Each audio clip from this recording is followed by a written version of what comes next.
All I'm offering is the truth, nothing more.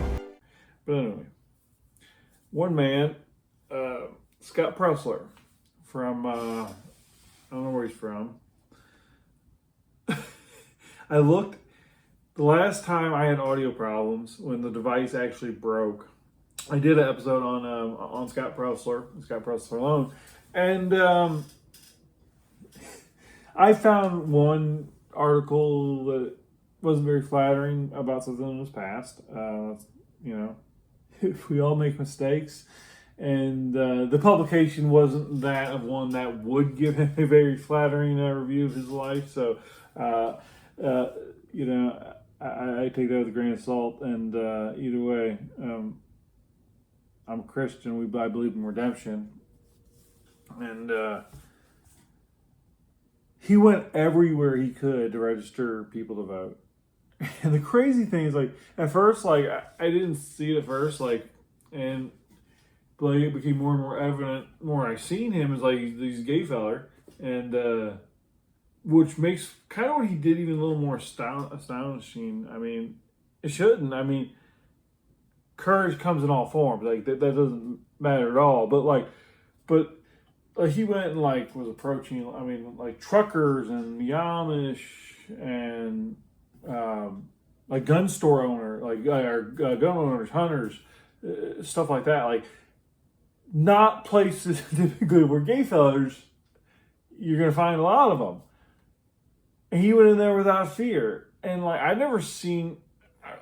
I mean, people are assholes. So I mean, I'm sure he came across some assholes, but I never heard anything reported of like any really harsh treatment that he received from people like that aren't like him.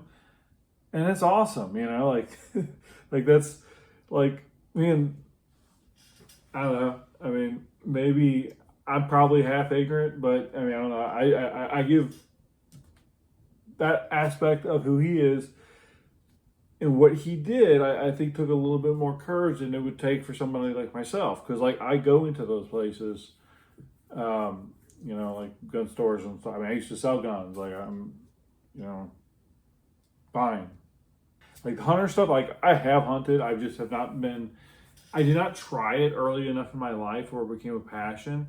And I definitely want to, but like with this podcast and all the other things I try to do, like it's so hard and because I work 2 jobs, so it's like to take a weekend and just devote that to hunting. Like it would be fun, which is right now I just can't, and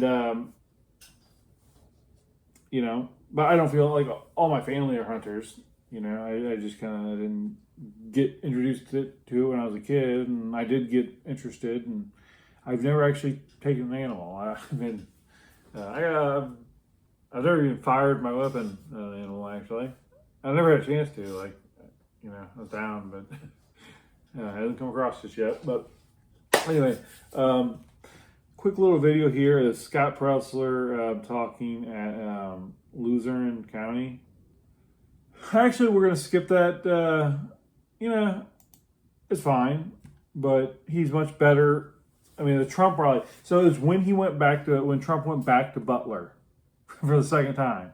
So this was cool. And then later that night, he was interacting with Elon Musk on Twitter quite a bit. It was just like, oh man, what a cool story.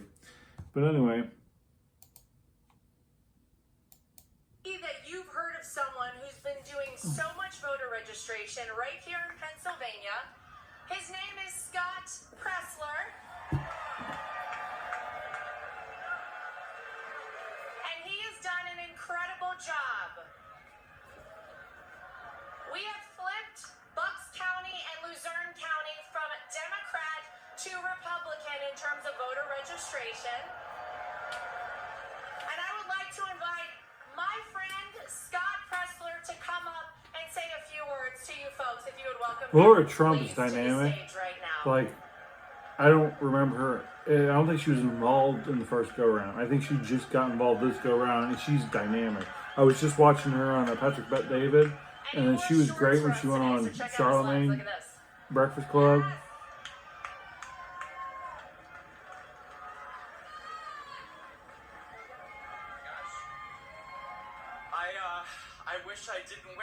votes today. Mom and Dad, I honor you on the stage today, Captain Robert Presler and my mom, Carol Presler.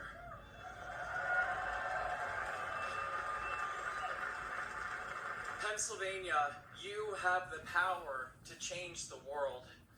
Pennsylvania wins the White House, and so please, I ask you today, please check your voter status, make sure you're an active voter registered at your current address, and please visit vote. I didn't actually do that.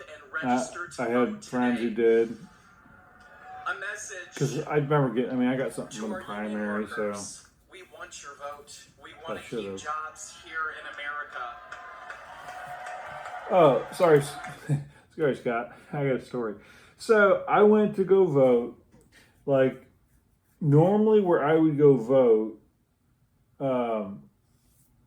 is right down the street at this Mormon-esque church in that world, something like that. And no problems or anything. And then this time it was further, like twice as far away at this like outdoor mall, fancy little outdoor mall we have here. It's like, okay, like, is that because they're expecting bigger crowds? Well, I mean, I had to walk a lot farther to get there than I normally would have, which, okay, whatever, it was nice out. And I walked right in, but I go in there and I'm like, trying to look around. There's even, I mean, it's a lot smaller than the last place I voted. I'm trying to find a good place to go vote, and like, I wear contacts now. I don't see really good at night. And I go to this place and like had mood lighting. And like I'm straining to see, and like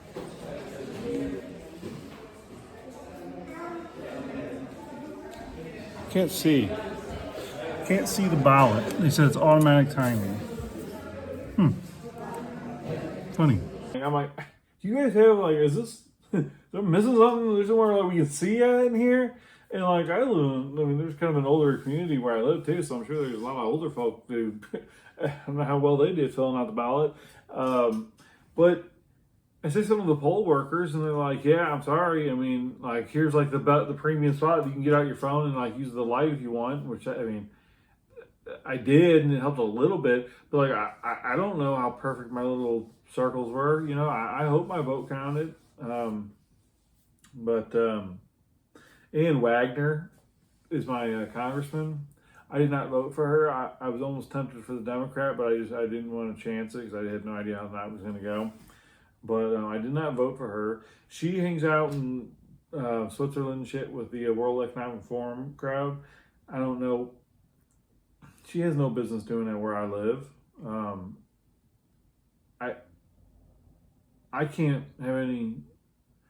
I mean, I'm sure there's some connection, but I don't have any clue what it is. Like, what resource would be in this district.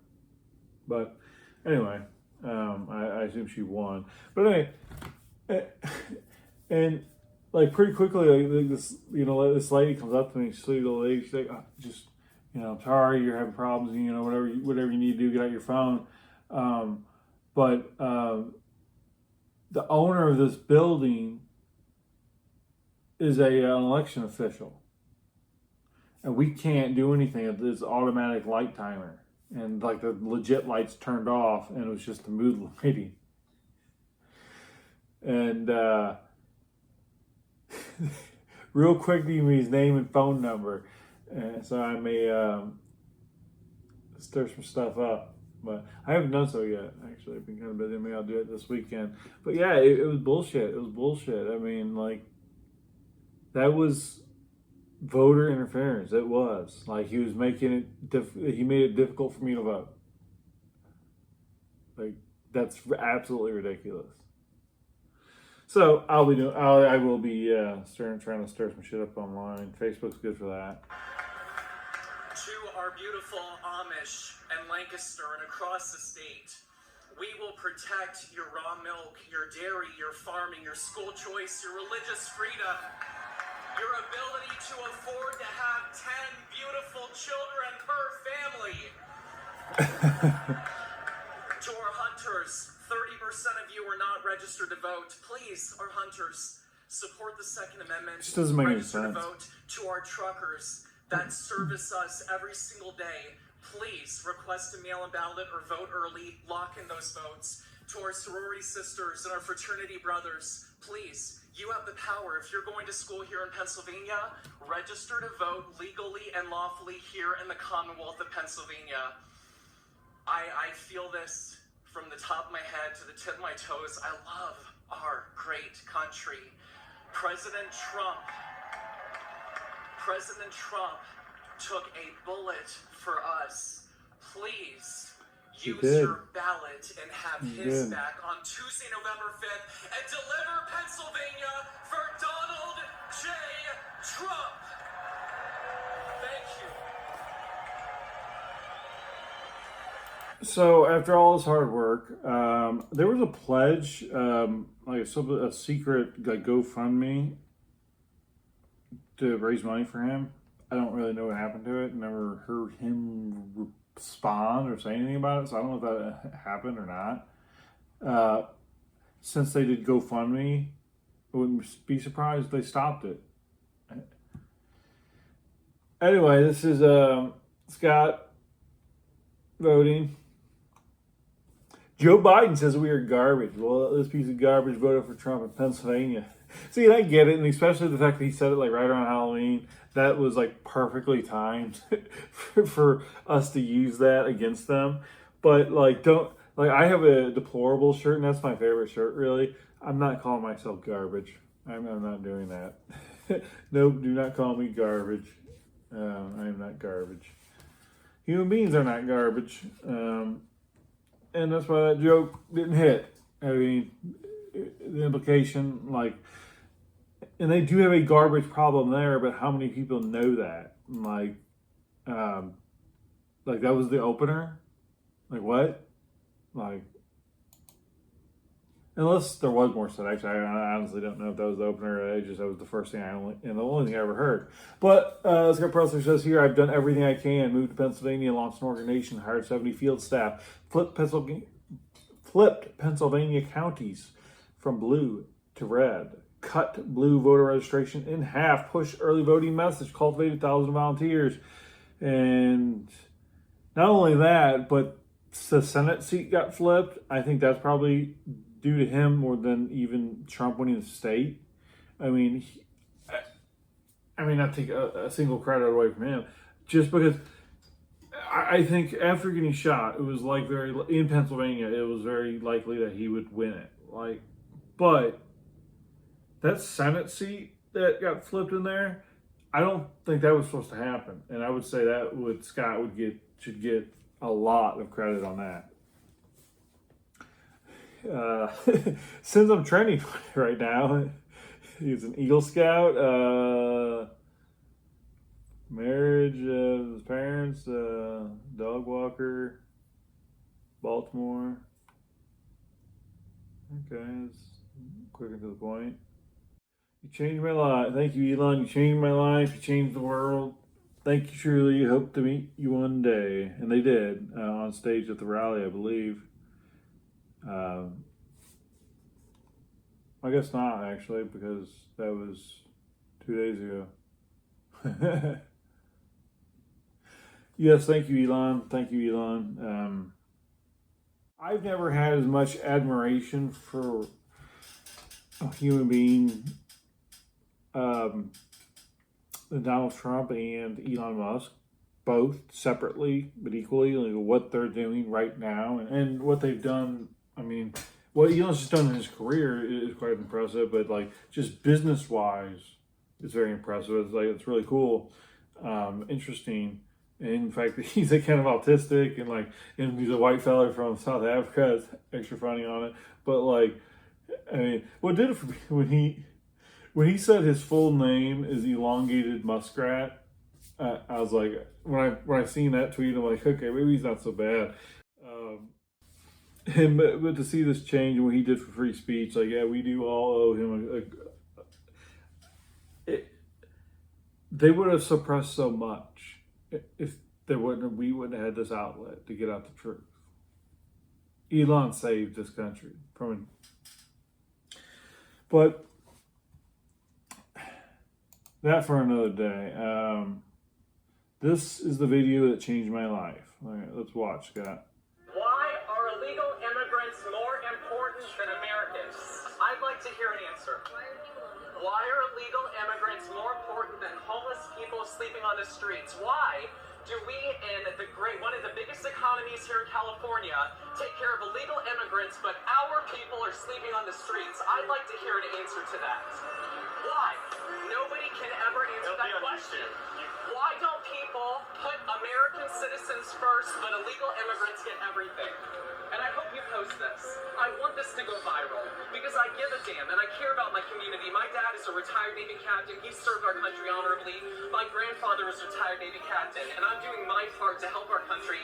The Democrat Party does not put our people first. They put sanctuary cities first. They put illegal aliens first. They tax us. They tax our water. You can't even do laundry and shower on the same day. While Nancy Pelosi is getting hundreds of thousands of dollars, robbing our pockets, not doing anything for our people, not passing legislation, passing out pens like they're candy. I never seen that. That's awesome, dude. That's awesome. But Scott, take a well-rested vacation. Rest up for the rest of the year. You're a patriot, sir. But we need more from you. We really do. Because we need one of you in every state. We need one of you in every county. We can't give up on New York and California. I really thought Trump was going to win New York. But, I mean, they made progress. We have to keep fighting. So the RNC should hire this guy. What he sacrificed for Donald Trump, they should give him a job. And he needs to find one of him in every state. At least, yeah. He needs to create a network. But then we need one other thing. We need people to go be able to go rogue. Scott, we need to write you. We need you to write a book on what you did. I mean, you could even like make it like a personal biography and how to do what you did, the impact you made. Like that would be kind of interesting. I mean, if you want to share parts of your life, you know that. I mean, I would read that or listen to it. I wouldn't read it. I would listen to it, but I would. We need to start fighting because of this. This is their playbook, and it came up short this time. But they're not going to abandon it, man. Like, so we got to keep on fighting. So Scott, you know, if you see this or you know Scott, we got to get the word out there. We need a book, and hopefully Laura Trump, I mean, who introduced him at that, gets him a job at the RNC. If what I read was true, we make mistakes, man, and he sacrificed. Like, that's insane. If you let what I read about before, like, if you can't forgive that, I mean, Donald Trump certainly didn't do the things that he's been accused of in the court of law. I don't believe, but he's no saint. I don't believe the Stormy Daniels things, but I mean, he's had 3 wives. He's probably had 3 wives for a reason, you know. And I think he's in. Listen, don't tell Melania, but I think he's in love with Megyn Kelly. I do. He's in love with Megyn Kelly. I guarantee you. So, Scott, thank you, and keep fighting, brother. Thank you very much. We owe you a debt of gratitude.